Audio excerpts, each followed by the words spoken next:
Hello, so this is how to have the best year in 2021. Number 8, work on eliminating one bad habit a month.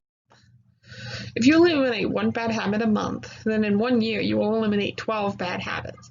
In this PowerPoint, I will talk about how to break a bad habit, and replace it with a good one. Bad habits interrupt your life and prevent you from accomplishing your goals. They jeopardize your health, both mentally and physically, and they waste your time and energy. So why do we still do them? And most importantly, is there anything we can do about it? How can you delete your bad behavior and stick to good ones instead? I certainly don't have all the answers, but keep reading, or listening in this case, and I'll share what I've learned about how to break a bad habit. What causes bad habits? Most of your bad habits are caused by two things: stress and boredom. Most of the time, bad habits are simply a way of dealing with stress and boredom. Everything from biting your nails to overspending on a shopping spree to drinking every weekend and wasting time on the internet can be a simple response to stress and boredom. But it doesn't have to be that way. You can teach yourself new and healthy ways to deal with stress and boredom, which you can then substitute in place of your bad habits. Of course, sometimes the stress and boredom that is on the surface is actually caused by deeper issues. These issues can be tough to think about, but if you're serious about making changes, then you have to be honest with yourself. You don't eliminate a bad habit, you replace it.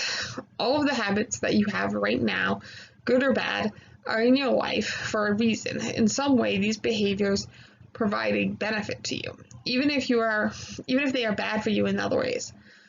Sometimes the benefit is biological, like it is with smoking or drugs. Sometimes it's emotional, like it is when you stay in a relationship that is bad for you. And in many cases, your bad habit is a simple way to cope with stress. For example, biting your nails, pulling your hair, tapping your foot, or clenching your jaw. These benefits or reasons extend to smaller bad habits as well. For example, opening your email inbox as soon as you turn on your computer might make you feel connected. At the same time, looking at all of those emails destroys your productivity, divides your attention, and overwhelms you with stress. But it prevents you from feeling like you're missing out, and so you do it again. Because bad habits provide some type of benefit in your life, it's very difficult to simply eliminate them. This is why simplistic advice like just stop doing it rarely works. Instead, you need to replace a bad habit with a new habit that provides a similar benefit. For example, if you smoke when you get stressed, then it's a bad plan to just stop smoking when that happens. Instead, you should come up with a different way to deal with stress and insert that new behavior instead of having a cigarette. In other words, bad habits address certain needs in your life. And for that reason, it's better to replace your bad habits with a healthier behavior that addresses the same need. If you expect yourself to simply cut out bad habits without replacing them, then you'll have certain needs that will be unmet. And it's going to be hard to stick to a routine or just don't do it for very long. How to break a bad habit. Here are some additional ideas for breaking your bad habits and thinking about the process in a new way. So choose a substitute for your bad habit. You need to have a plan ahead of time for how you will respond when you face stress or boredom that promotes your bad habit. What are you going to do when you get the urge to smoke? What are you going to do when Facebook is calling you to procrastinate? Whatever it is, whatever you're dealing with, you need a plan for what you will do instead of your bad habit. You also want to cut out as many triggers as possible. If you smoke when you drink, then don't go to the bar. If you eat cookies when they are in the house, then throw them all away. If the first thing you do when you sit on the couch is pick up the TV remote, then hide the remote in the closet in a different room. Make it easier on yourself to break bad habits by avoiding the things that cause them. Right now, your environment makes your bad habit easier and good habits harder. Change your environment and you can change the outcome. Join forces with somebody. How often do you try to diet in private, or maybe you quit smoking, but you kept to yourself? Instead, pair up with someone and quit together. The two of you can hold each other accountable and celebrate your victories together.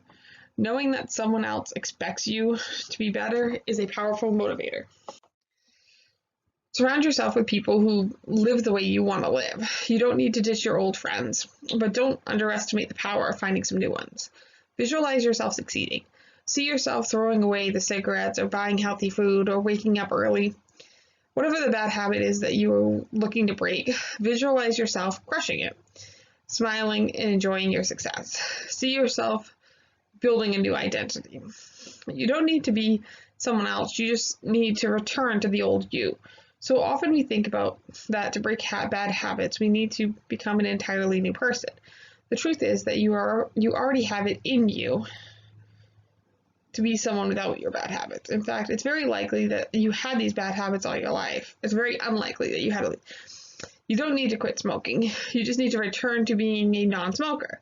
You don't need to transform into a healthy person. You just need to return to being healthy. Even if it was years ago, you've already lived without this bad habit, which means you can most definitely do it again. Use the word but to overcome negative self-talk. One thing about battling bad habits is that it's easy to judge yourself for not acting better. Every time you slip up or make a mistake, it's easy to tell yourself how you suck. Whenever that happens, finish your sentence with but. I'm fat and out of shape, but I could be in shape in a few months from now. I'm stupid and no one respects me, but I'm working to develop a valuable skill. I'm a failure, but everybody fails sometimes. Plan for failure. We slip up every now and then. As my main man, Steve Camp, says, even when you screw up, skip a workout, eat bad foods, and sleep in, it doesn't make you a bad person. It makes you human. Welcome to the club. So rather than beating yourself up over a mistake, plan for it. We all get off track. What separates top performers from everyone else is that they get back on track very quickly. So where to go from here? If you're looking for the first step to breaking bad habits, I'd suggest starting with awareness. It's easy to get caught up in how you feel about your bad habits. You can make yourself feel guilty or spend time dreaming about how you wish things were, but these thoughts take you away from what's actually happening. Instead, it's awareness that will show you how to actually make change. When did your bad habit actually happen? How many times do you do it each day? Where are you? Who are you with? What triggers the behaviors and causes it to start? Simply tracking these issues will make you more aware of the behavior and give you dozens of ideas for stopping it. In the beginning, your goal isn't to judge yourself or feel guilty about doing something unhealthy or unproductive. The only goal is to be aware of when it happens and how often it happens. Wrap your head around the problem by being aware of it. Then you can start implementation, the ideas in this article, or maybe listening to it, and break your bad habit. Breaking bad habits takes time and effort, but mostly it takes preservation. Most people who end up breaking bad habits try and fail multiple times before they make it work. You might not have success right away, but that doesn't mean you can't have it at all. So that's it for this video. Thank you for listening.